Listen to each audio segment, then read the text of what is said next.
Baik teman-teman, kita akan melanjutkan pelajaran BPMN Event dalam bab Intermediate Events.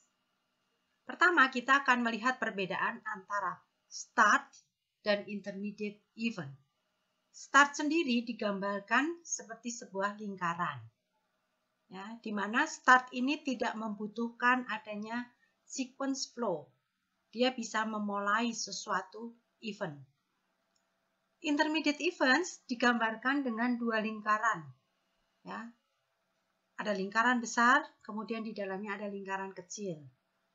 Intermediate event sendiri terjadi di antara start dan ending, sehingga event ini biasa digunakan untuk sesuatu yang aktivitas yang akan dieksekusi, ya, yang menggunakan sequence flow, ya, di antara start dan end event. Ya. Dia membutuhkan suatu sequence flow, ya, atau suatu aktivitas untuk bisa dikerjakan. Jadi itu perbedaan utama, ya, antara start dan intermediate event. Start tidak membutuhkan sequence flow, tapi intermediate events membutuhkan sequence flow. Intermediate event sendiri dikatakan akan mempengaruhi proses normal dari suatu proses. Ya. Intermediate event tidak tergantung kepada user, tetapi pada suatu kejadian di luarnya, external event disebutnya. Ya. Intermediate events bisa terjadi ataupun tidak di antara suatu proses. Jadi satu proses bisa ada intermediate events, bisa juga tidak ada, gitu ya. Kemudian juga di-trigger secara manual oleh user atau oleh business rule, aturan-aturan yang ada, bahwa itu memang harus terjadi. Ya, oke. Nah, ini gambar-gambar notasinya. Intermediate events, gambarnya tadi dua lingkaran. Kemudian kalau message event, seperti kita sudah ketahui, di tengahnya ada gambar amplop, dan ada message throw dan message catch. Ya, jadi message itu harus di throw dulu, baru di catch. Ya, throw gambarnya itu diarsir amplopnya, sedangkan message catch terbuka. Time events menggunakan jam di tengahnya. Escalation, ya, escalation itu ke atas. Jadi kalau ada keputusan-keputusan yang hanya bisa dilakukan bila setelah ada persetujuan dari pihak atas. Ya, jadi satu event itu naik ke atas dulu, diputuskan, baru event itu bisa berjalan. Lalu ada compensation event, gambarnya seperti ini. Ada conditional events. Ada link event, demikian juga ada link throw dan link catch. Signal event, ya, untuk memberikan atau menerima signal di antara satu proses dengan proses yang lain. Ya. Oke, kemudian ada multiple events. Ya. Multiple bisa terjadi karena ada berbagai macam possibility. Ya. Itu juga ada multiple throw maupun multiple catch. Lalu ada parallel multiple event. Ya. Nah, ini sebagai contoh. Di sini ada intermediate events di tengah-tengahnya. Receive dokumen.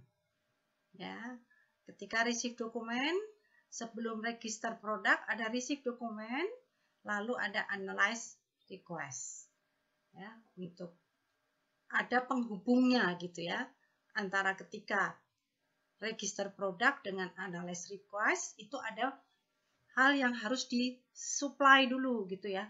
Dokumen-dokumen yang harus disuplai dulu, baru bisa dilanjutkan prosesnya oleh bagian analisis. Gitu. Contoh berikutnya juga terdapat dua possibility. Ya. Ketika ini namanya adalah permintaan akan kredit. Ya. Permintaan bisa dibagi menjadi dua. Permintaan yang abundant, ya, yang ditolak ataupun yang diterima gitu ya. Nah, untuk menghubungkan antara satu proses dengan proses dari fase berikutnya, nah kita bisa juga menggunakan intermediate events. Di sini intermediate events-nya adalah tentang receive dokumen atau request-nya ditolak gitu ya. Jadi harus ada keterangan ya. Tidak boleh tiba-tiba dari entity proses langsung meloncat ke analisis phase tanpa penolakan, tanpa ada satu keterangan gitu. Contoh berikutnya juga sama ya. Ada wait for payment. Ya, ada durasi waktu menunggu pembayaran gitu ya. Sebelum proses untuk delivery itu diberikan gitu ya. Contoh juga berikutnya sama, ini sudah lebih kompleks ya. Penggunaan dari intermediate event sudah lebih banyak gitu ya.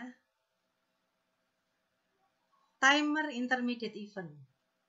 Timer untuk intermediate event kita bisa menggunakan durasi lama waktunya. Misalnya 120 menit dari jam 5 sore pada hari Jumat. Atau hari Senin sampai hari Jumat jam 9. Ya, jadi kita bisa masukkan timer waktunya. Entah itu durasi, entah itu suatu shift yang rutin dilakukan setiap Monday ke Friday. Ini masih sama contoh yang ada ya. Kemudian ada message intermediate events, tadi digambarkan dengan apa? Dengan gambar sebuah amplop gitu ya. Nah, amplop tersebut sebelum di-catch harus di-throw dulu, begitu kan? Nah, gambar throw tadi kira-kira yang diarsir atau yang bukan ya? Gambar throw itu adalah amplop yang diarsir, sedangkan gambar catch itu adalah amplop yang terbuka. Ya, jadi sebenarnya kita mudah membayangkan sih, ketika orang sudah menerima kan amplop itu terbuka, maka arsiran itu dihilangkan, amplopnya menjadi putih bersih, gitu. Ya. Nah, ini sama, ya. Ada amplop yang di-throw ya dari bagian office ya, kemudian ada juga bagian sales ya. Oke. Ada link ya, link itu untuk menghubungkan satu event dengan event yang lain. Juga ada pilihan throw maupun catch untuk link. Tadi digambarkan dengan panah ya. Nah, ini sebagai contoh. Ada satu fase di mana di sini dikatakan fase review. Nah, kemudian akan berpindah nanti ke bagian yang solution. Nah, perpindahan ini bisa dihubungkan dengan link karena ada file ya, ada file yang harus dipindahkan dari fase review ke fase solution.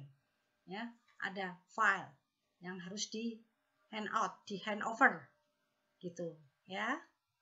Jadi ada gambar seperti ini.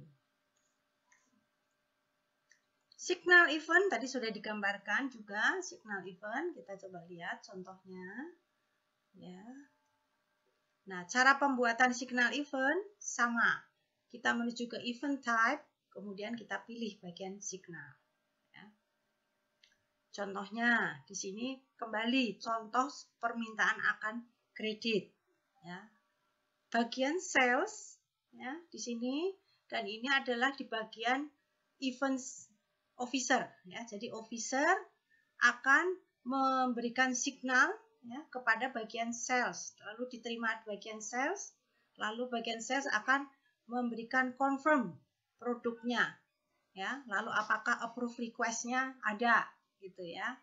Oke.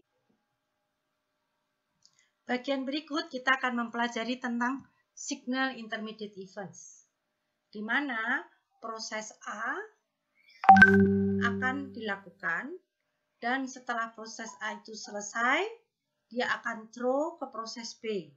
Proses B akan berjalan bila setelah ada signal dari proses A. Gitu ya. Jadi satu proses, di sini proses A berjalan baru bisa dilakukan proses B. Ya. Jadi A menuju B menuju C. Tapi ketika mau menuju ke B, dia akan memberikan tanda agar proses B boleh berjalan. Ya.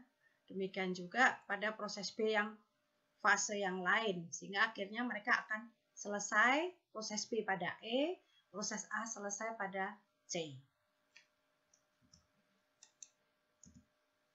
Nah, berikut ini adalah tugas. Ya, kemarin kita sudah membuat tugas nomor 1, membuat suatu proses yang dimulai dari administrasi universitas yang mengumumkan lowongan beasiswa. Kali ini kita akan tambahkan satu lagi, yaitu mahasiswa menerima informasi lowongan dan melakukan pendaftaran serta mengirimkan dokumen persyaratan.